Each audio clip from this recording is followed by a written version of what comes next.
ሰላም ሰላም ውድ አድማጮቻችን፣ ይህ የስፖርት ነው። ቸልሲን በሚመለከቱ መረጃዎች ተመልሼ መጥቻለሁ። ስለ ቸልሲ የምናነሳቸው ነጥቦች አሉ።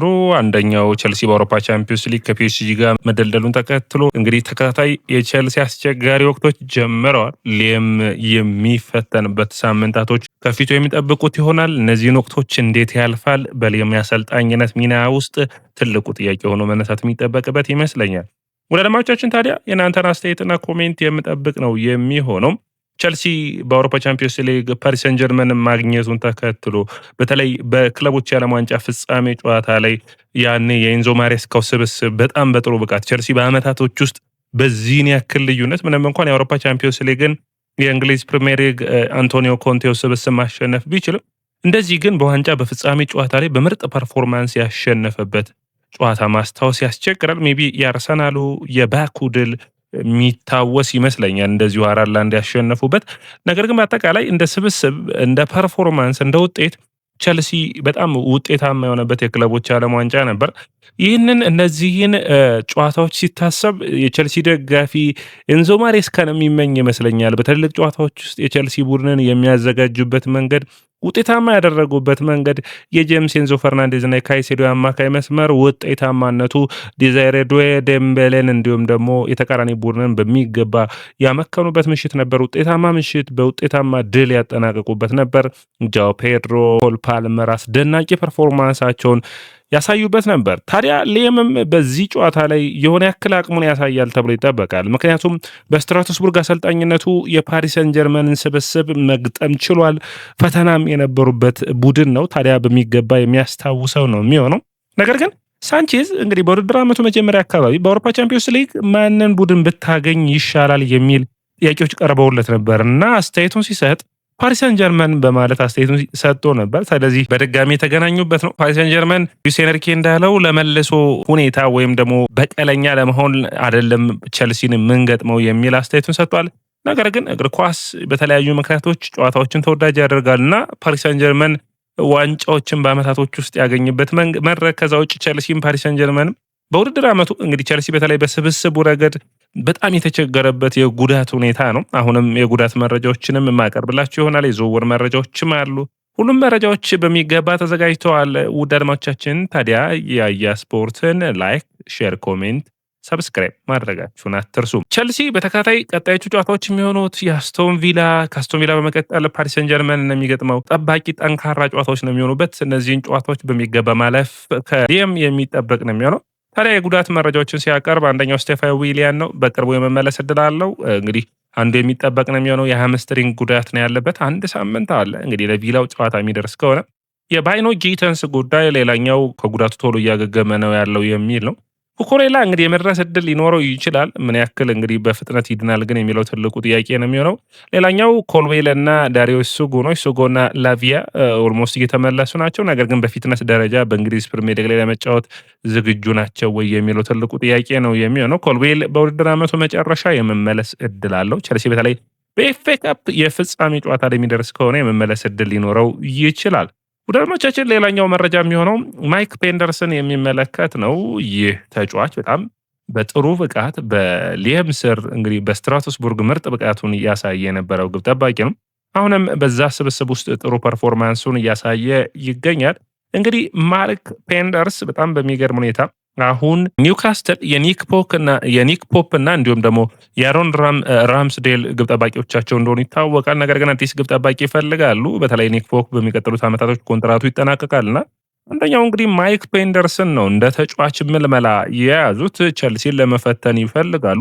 ቸልሲ ግን በማይክ ፔንደርስ ጉዳይ የማይነካ ተጫዋች ነው ብሎ ያምናል። ታዲያ ማይክ ፔንደርስን እንዴት እንጠቀምበታለን የሚለው ትልቁ ሁኔታ ነው። ታዲያ ይህንን ተጫዋች በሚመለከት ቸልሲዎች ምን አይነት እቅድ አላቸው የሚለው ትልቁ ተጠባቂ ሁኔታ ነው የሚሆነው። ቸልሲ ይህንን ተጫዋች ወደ ቡድኑ ከመጥራቱ በፊት አሁንም ቢሆን ይህንን ተጫዋች አትሊስት ለአንድ የውድድር ዓመት በሌላ ቡድን በውሰት ቢያሳልፍ ፍላጎት አላቸው። ነገር ግን አሁንም ቢሆን ለዋናው ቡድን መፎካከር የሚችል ነው። በአካል ብቃቱ ረገድ ይሄ ያጫወት ስታይሉን ስታዩ ማኑኤል ኖየርን ወይም ኮርቷን የሚያስታውስ ገዘፍ ያለ በእግሩ በጣም መጫወት የሚወድ ለቆ ግብ ክልሉን ወጦ መጫወት የሚወድ ነውና በጣም ተመራጭ የሚሆነው በቅርቡ ምርጥ ከሚባሉ ግብ ጠባቂዎች ውስጥ አንዱ እንደሚሆን የሚታሰብ ነው የሚሆነው። ታዲያ በስትራስቡርግ ምርጥ ብቃቱን ማሳየት ብቻ ሳይሆን ውጤታማነቱንም ቀጥሏል ማለት የሚቻል ነው የሚሆነው።